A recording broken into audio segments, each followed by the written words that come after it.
Olá pessoal, bom dia, tudo bom? Meu nome é Jefferson Gomes Soares, estou realizando o estágio híbrido em extensão Uninter, minha primeira licenciatura em Letras, meu polo é Juara, Mato Grosso, minha orientadora Maria de Fátima da Silva, meu RU 666870.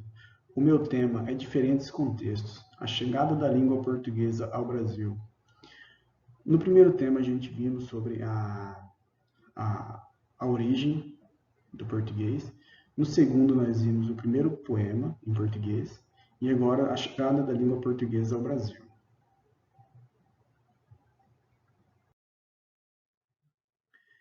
História da língua portuguesa no Brasil. A história da língua portuguesa tem sua origem no latim, que por sua vez é uma língua original na antiga região do Lácio, onde é uma cidade de Roma. Um dos principais motivos para que o latim se desenvolvesse e tomasse grandes proporções foi o poder romano da época, ou seja, na medida em que os povos eram conquistados por Roma, eles saíram obrigados a ter o latim como idioma oficial. Naquela época existiam duas espécies do latim: o latim clássico, que era falado e escrito exclusivamente pelas pessoas cultas e nobres, e o latim vulgar, que era falado pelo restante do povo, pois assim não tinham escolha. Como os povos conquistados por Roma eram regiões diversas e falavam línguas diferentes, o latim sofreu modificações. Essas modificações resultaram no surgimento das línguas neolatinas. Então, a língua portuguesa ela chegou ao Brasil com a colonização e o tupi. Junto ao português eram tidos como línguas gerais da época. Os jesuítas foram responsáveis por difundir a língua portuguesa no Brasil em 1759. Eles foram expulsos e o português se tornou a língua oficial do Brasil. Com as modificações do latim, diversas outras línguas e dialetos foram surgindo, como o catalão, o castelhão, o galego-português. É, o galego-português era o idioma do ocidente da Península Ibérica, como já vimos isso em vídeos anteriores também. Mas conforme suas fronteiras iam tomando conta também da região sul, o idioma foi se modificando e predominantemente em toda a região. Com isso, o galego desenvolveu-se com a variação do espanhol e o português. Tornou-se a língua de uma nação e o nosso vocabulário possui outras varas que foram herdadas das línguas, como do indígena e da África.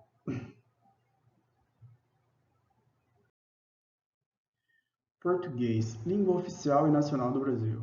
Com o início do efetivo da colonização portuguesa, em 1532, a língua portuguesa começa a ser transportada para o Brasil.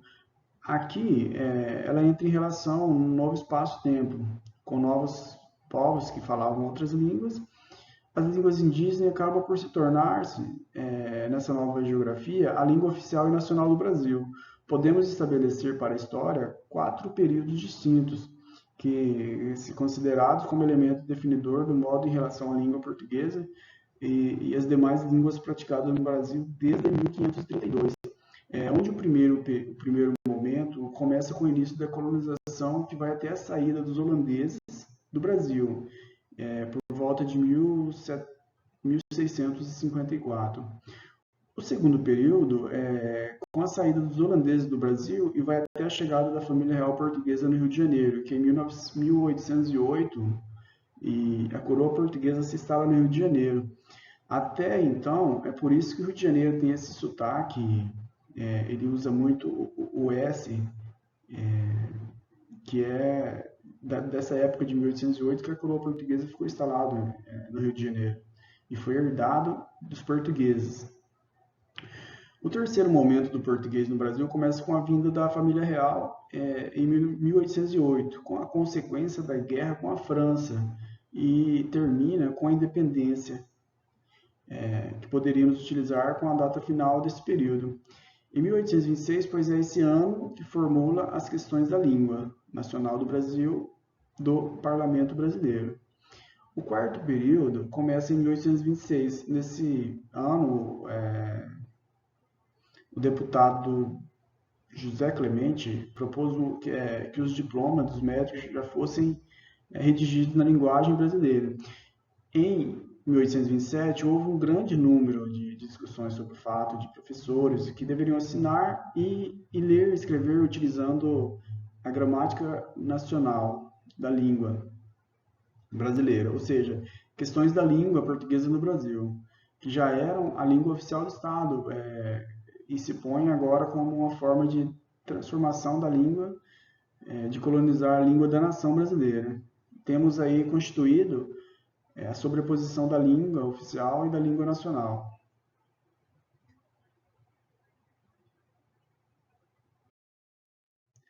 As características do Brasil, do português do Brasil. A vinda da língua portuguesa para o Brasil não se deu, como vimos, em um só momento. Ela se deu durante todo o período de colonização, entretanto, em relação constante com outras línguas.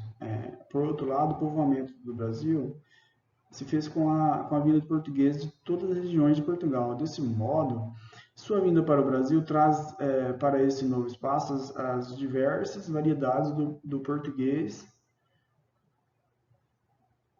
de Portugal. Essas variedades se instalaram em lugares diferentes no Brasil, mas em muitos casos elas convivem no mesmo espaço, como no Rio de Janeiro, por exemplo. O Brasil, o português do Brasil vai com o tempo apresentar um conjunto de características não encontráveis em geral no português de Portugal. Da mesma maneira que o português em diversas regiões do mundo terá características também específicas, em virtude das condições novas em que a língua passou a funcionar. Tem que se considerar que levamos em conta a língua escrita. Vamos encontrar uma maior proximidade entre o português do Brasil, assim como em outras regiões até do mundo. Com o português de Portugal, já que a língua escrita está mais sujeita à normatização da língua através da gramática normativa. Dicionários e outros instrumentos que regulam a língua. Na língua oral, o processo de incorporação das características específicas se faz de modo mais rápido.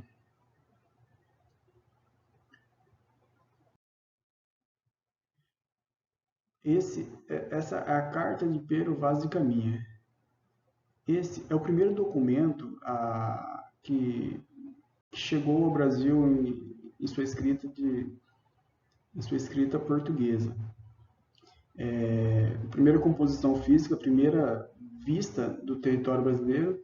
Além disso, Pedro Vaz de Caminha narra um episódio dos embarques portugueses na praia, o primeiro encontro entre os índios e colonizadores, e a primeira missa realizada no Brasil após isso. Qual é a importância dessa carta? Tem a carta, a história do Brasil, que ela dizia que estava endereçada a Pero Vaz de Caminha, cujo título oficial é a Carta do El Rei Dom Manuel sobre o achamento do Brasil. É considerado o primeiro documento escrito sobre o Brasil. Caminha também descreve como ele encontrar os índios, que era um aparecimento na carta, que aparecia que era pardo, todos nus, sem coisa alguma, que descobrisse suas vestes, tomou todos aqueles homens da terra, mancebos e de bons corpos. Ele quis dizer que os indígenas tudo tinham bons corpos, uma boa saúde. E por que nos dias de hoje é importante ler essa carta de Caminha? Porque é um documento que possui grande importância no valor tanto literário quanto na história do Brasil, já que foi a primeira carta em que o país é mencionado. Além disso, a carta é considerada o primeiro documento registrado no Brasil e torna ainda mais marcante para o país e para a literatura brasileira. Pois bem, pessoal, aqui estão as referências. Meu trabalho foi esse. Obrigado. Até mais.